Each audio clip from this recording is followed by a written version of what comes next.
الوقت كده اللي هي التشكيل والحاجات، وان انا لازم ابقى بقول المرافعه بتاعتي مظبوطه.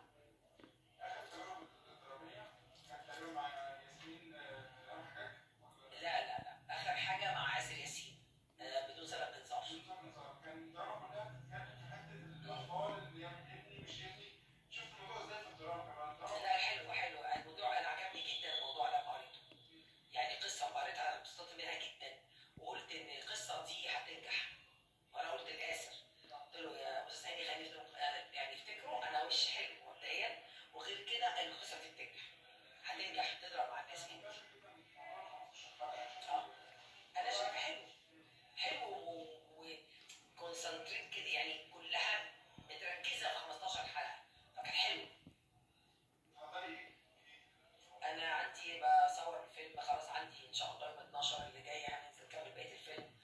جبل الحليم، وده فيلم هيعجبهم جدا، فيلم حلو قوي قوي قوي.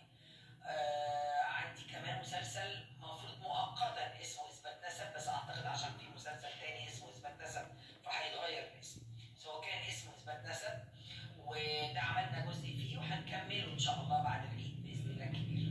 بعض الناس كانت 24 شويه مش وحش على الفصلات كتير، وكان ياسمين والعوض بتاعهم ضجه كبيره. نفسي يرجعوا.